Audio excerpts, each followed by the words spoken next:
Good afternoon, everyone. Good afternoon. Thank you for coming. Thank you for being here today.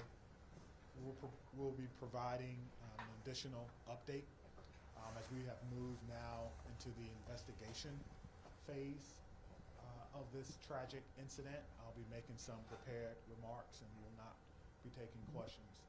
My name is Chief Sean Barnes, S-H-O-N-B-A-R-N-E-S, and I'm the Chief of Police for the Madison Police Department. The past 24 hours have been a flurry of emotion, sadness, anger, disappointment, grief for the Madison community.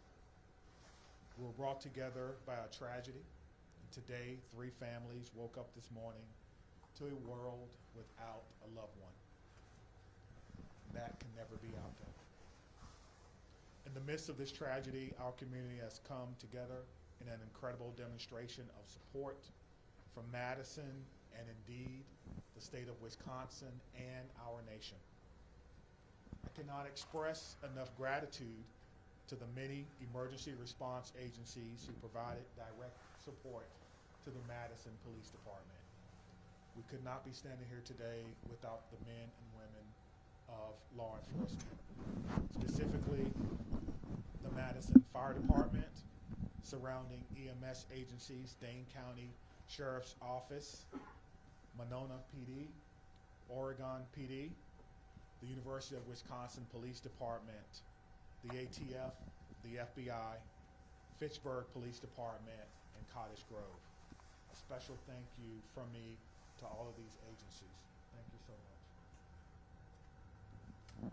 These agencies and many others responded to the scene and or took calls for service within the city of Madison to allow us to focus on this tragic incident.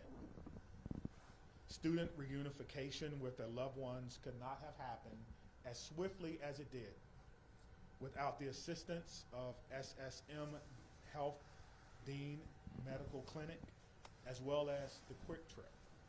Additionally, many people worked well into the night and supported local restaurants, the community who came together and provided food and other logistical support for our team.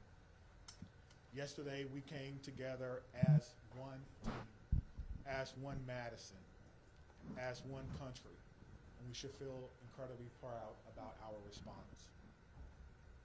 I'll be providing some updates at this time, but before I do that, I'd like to provide an important clarification.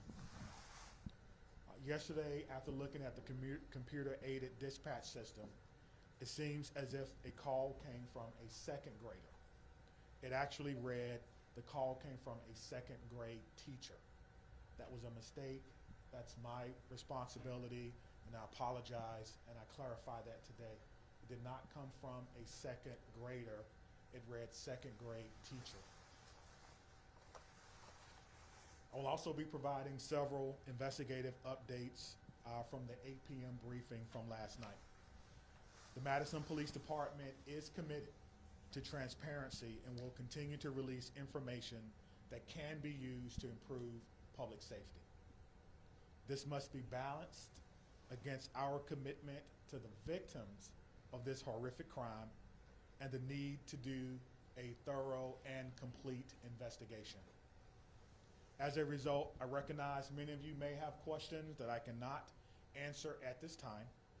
I ask for you to keep the victims in your mind and respect their right to a thorough investigation.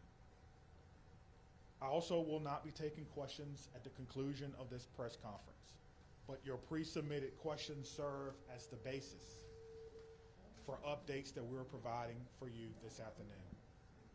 If your question is not answered, it is due to an ongoing investigation. Okay. We know a document has been widely shared on social media. At this time, we cannot verify its authenticity. We have detectives working today to determine where this document originated and who actually shared it online. At this time, we cannot verify the document. We ask that you not share the document or spread any information that may be false. Our department will provide an update on this document when we can. There are always signs of a school shooting before it occurs. Some of you have reached out about Rupnow's social media activity prior to yesterday's shooting. We're looking into her online activity. We're asking anyone who knew her or who may have insights into her feelings leading up to yesterday to please contact the Madison Area Crime Stoppers. Again, anyone who may have known her or knew what she was feeling or going through at that time, please direct those inquiries to Madison Area Crime Stoppers. That number is 608-266-6014 or at P3 Tips. P3 Tips. We will not be releasing specifics about these social media accounts at this time. Identifying a motive is our top priority, but at this time it appears that the motive was a combination of factors. Again, we cannot share that information at this time because we do not want to jeopardize the investigation and those who are currently cooperating with us. All patient status remain unchanged. The 911 calls are the record of the 911 Communications Center, and their standing operating procedure is not to release documents in open and active investigations. Again, we are working to authenticate the documents that you see online that some are referring to as a manifesto. And as soon as we do that, we will let you know. Now, the process for doing that is looking at original documents that may have been taken from the suspect's home, looking at information that may be on laptops or on computer to determine if this document originated from our suspect. Any disciplinary records would be under the purview of the school. Some of you have asked whether or not she was troubled or whether or not she was troubled at school. We do not have those records. We are not the proprietor of those. On the question of bullying, we're talking to students to understand whether bullying was one of those multiple factors that I mentioned earlier. Some have asked if people were specifically targeted. Everyone was targeted in this incident, and everyone was put in equal danger. Today, numerous MMSD schools were targeted by false threats, often known as swatting. We're working closely with the Madison Metropolitan School District to determine where these originated and to investigate this call. We do not believe that there are any current threats to any Madison area schools, and will continue to investigate these calls and any threats of violence as they come in. Let me be clear on this point. Making false threats is a crime, and we are working with the district attorneys to prosecute these crimes as information is gathered. And if we have to do that, we certainly will. I encourage all parents, all family members to talk to your loved ones about this. We will determine where they originated. We'll use federal partners if we have to and levy those charges as well. As we continue to investigate what happened yesterday, we're keeping the victims and their families in the front of our minds.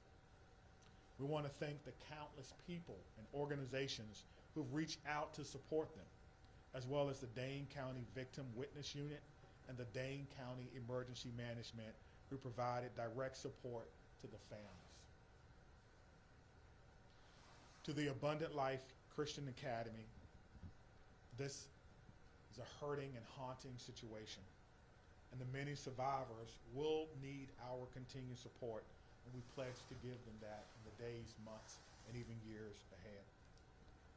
As a community, we must not allow violence or any act of violence to define us. We refuse to allow hate or destruction to win in this city, but rather we will honor our survivors, our victims, through love, support, and the Madison way. Please continue to take care of yourself and take care of each other. At this time, we have several officers who are working today who was working yesterday. They were given the opportunity to stay home, what we commonly refer to as an administrative day. They were offered peer support, emergency assistance program through our city. Those officers chose to come to work today to serve their community. So at the end of my remarks, I'm going to find each and every one of them, personally shake their hand, and thank them on behalf of a grateful city, and a grateful administration, and a grateful department and profession for their act of selfless public service. Thank you.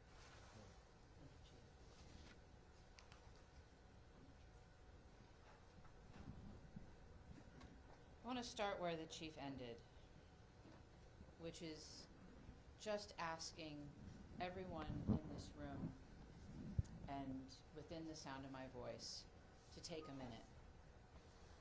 It's been an incredibly difficult 24 plus hours at this point in time. We're all human, including each and every one of you in the media who is covering this really tragic event. Please remember that you're human and take care of yourselves. We all need to do that. Drink water. Take a moment. Access whatever mental health resources you need. Because that's our job now, is to take care of ourselves so we can take care of each other and our community. Yesterday, the Madison community experienced a terrible and traumatic event. If there's any positive in it, it's that the educators at Abundant Life, our local law enforcement and first responders, and our community partners were prepared to respond. They acted without hesitation to protect our children, and I'm grateful and humbled by their actions. It's a day that I hoped never would come to our city, but like so many other communities, here we are. We will never be the same, but we will get through this together. I want to ask again that everyone, please respect the privacy of the victims, their families, and those in the Abundant Life community. Right now, our full focus is on caring for those impacted. First and foremost, the victims and their families, the Abundant Life students and educators, our first responders, the students and educators across the city who woke up this morning and went into a school building not knowing if they would come home tonight. The incredible bravery of that act. And all of our students and educators are feeling scared and vulnerable right now. We are also trying to care for our whole community, because I believe we are all fearful and grieving and impacted. The City of Madison is working closely with Dane County, with community partners, with state and federal government resources to provide support and counseling to all those affected. I want to direct folks to a new city resource website that's available at cityofmadison.com/resources, which includes trauma-informed community resources, updates, community mental health resources, and information about vigils, other public events, and where folks can donate to support the Abundant Life families in our community.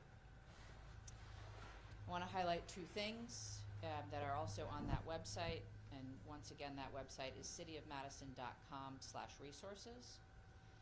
If you wish to support the families, the request is that come in the form of financial support through a site set up by the United Way of Dane County. You can visit unitedwaydanecounty.org, or you can text HELP 4 ALCS to 40403.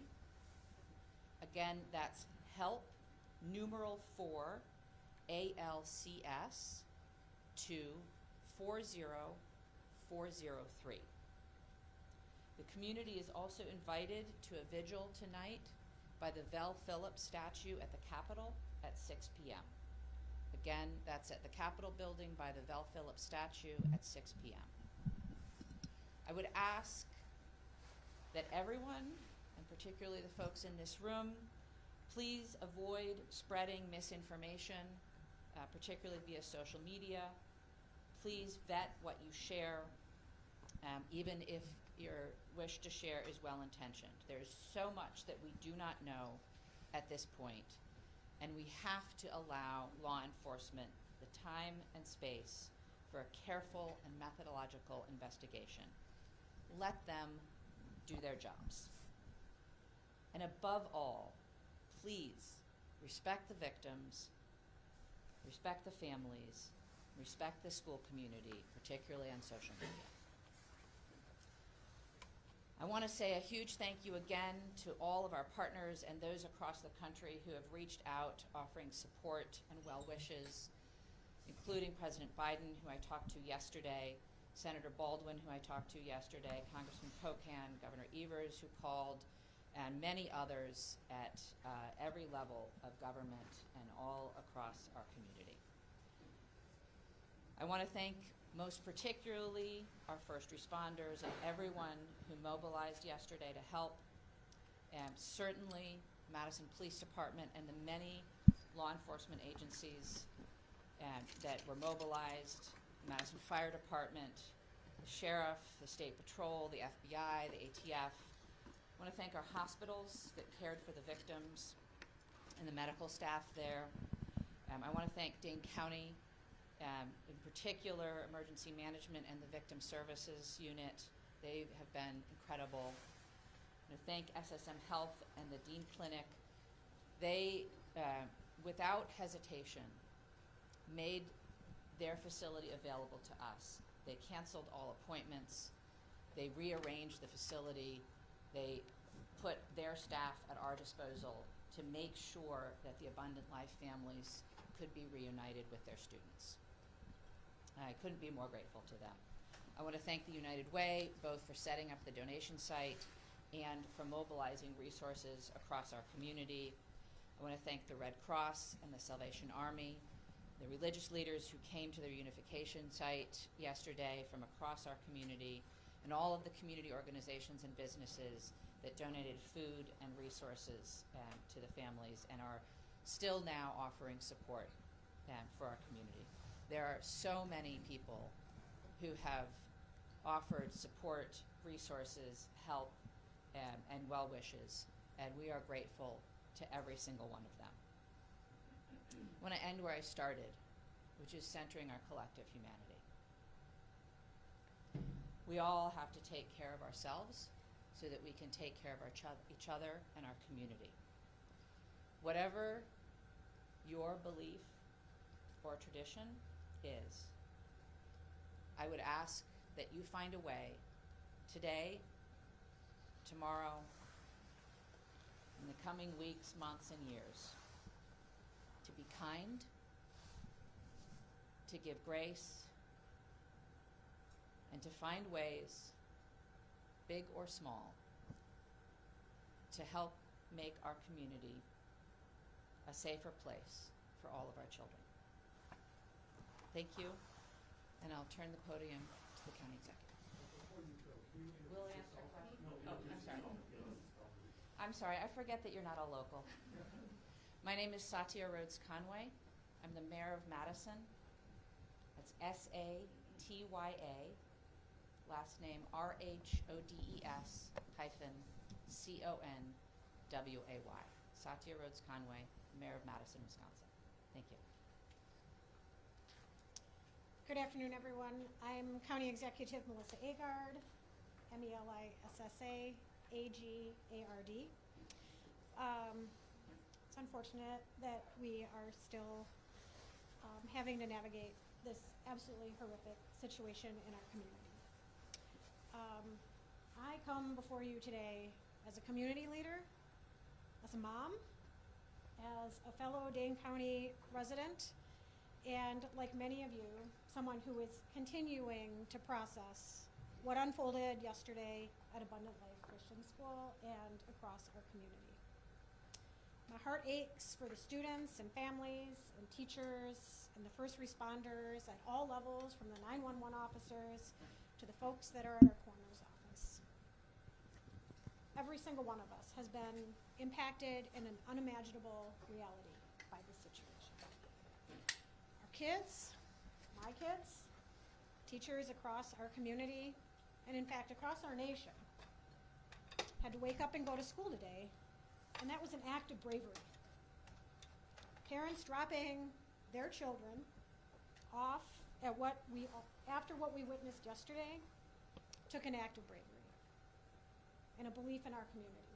And that's a bravery we should not have to put on the shoulders of our children and our families and our community.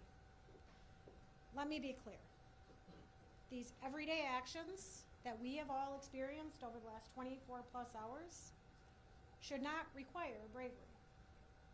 They should be routine and joyful, especially at the end of a year, wrapping up a semester. Our kids should be laughing and learning and thinking about pajama day as they're heading into the holiday season. But right now, that's not the case.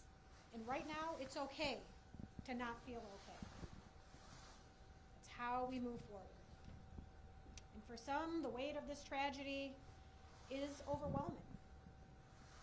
I'm sure they're feeling sad and anxious and numb. We've heard that even from our police chief. And for others, they might just be feeling a little bit off, unsettled by the images that our news coverage is delivering to them in the fast-breaking social media world. And it's playing on repeat. And I am grateful for what it is that you all do. But this is impacting people in a different way. And I want you all to know, and people across our community, that their feelings are valid and they are not alone. Seeking support, talking to someone you trust, simply admitting that you're not okay is not a sign of weakness. It's actually a sign of strength. And whether you're feeling hopeless or scared or just not quite yourself, know that there are resources here in Dane County and in our community that will be here and continue to be here to support you in order to help people move forward through the healing process. Believe me, we are in this together. That is the Dane County way. That's what we do best. Through painful conversations and tears and hugs and vigils, we're gonna heal. We're not gonna be the same, but we're gonna heal. Part of that process is setting aside complacency and demanding change. As someone who served 12 years in our legislature and had a front row seat to the inaction of addressing gun violence in our communities, I'm not stepping aside from that mission in my life. There's going to be public debate about the motives and other aspects of this mass shooting, but let us remember this fact. Gun violence is the #1 killer of children in this country. That's a legacy we cannot accept. We cannot accept that.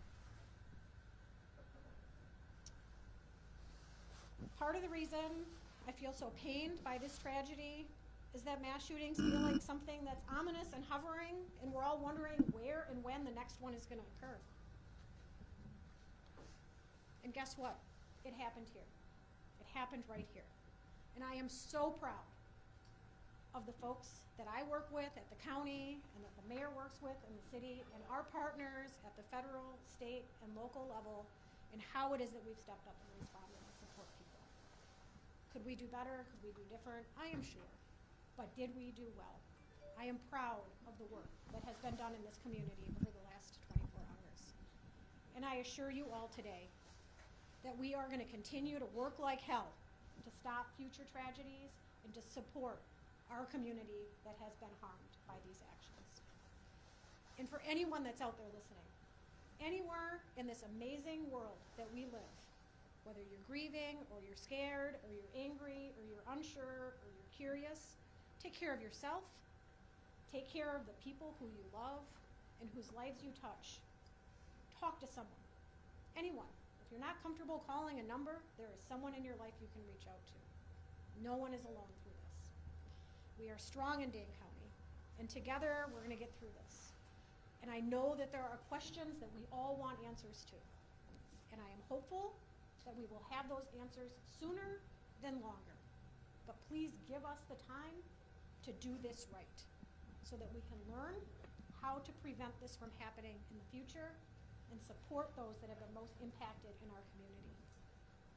We are doing everything in our power at all levels in a collaborative way to prevent this type of pain from ever happening again in our community. Can I assure that? No, but we are going to work as best as we can to that end. So thank you to each of you for carrying these stories, for taking care of yourselves, and for delivering these messages to the people in our community that just want one more piece of information. Thank you for being here. Right. The county executive and I will take some questions. We obviously cannot answer questions about the investigation, but happy to take others, and we'll turn to Dylan. Sure. Lucas from the State Journal. As a former lawmaker, do you talk generally about what the laws are in Wisconsin in terms of children's access to guns?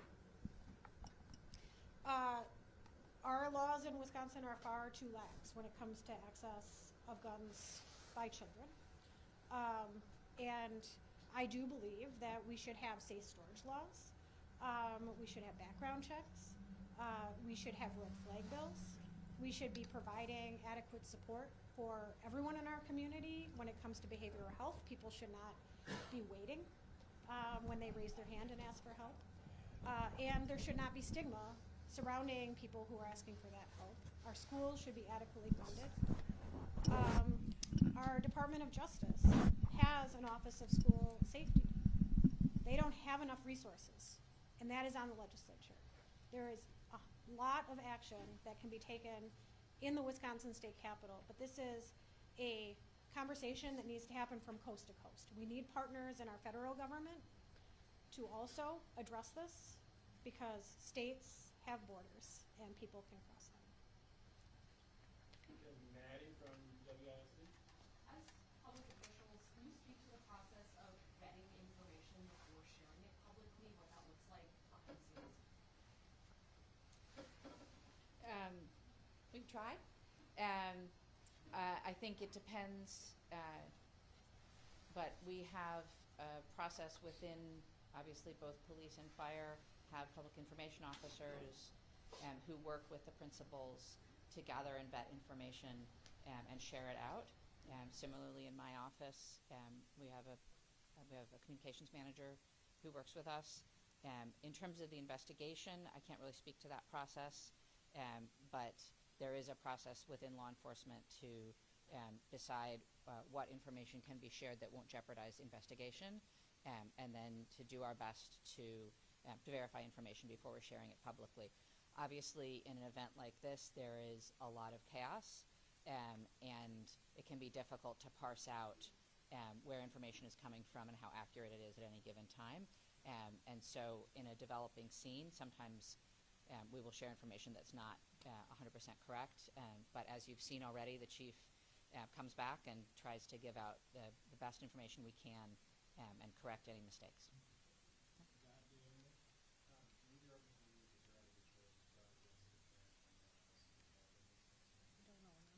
I think it's far too early to comment on that. As the investigation proceeds, you know, I think law enforcement will take the steps necessary, but we don't know nearly enough yet.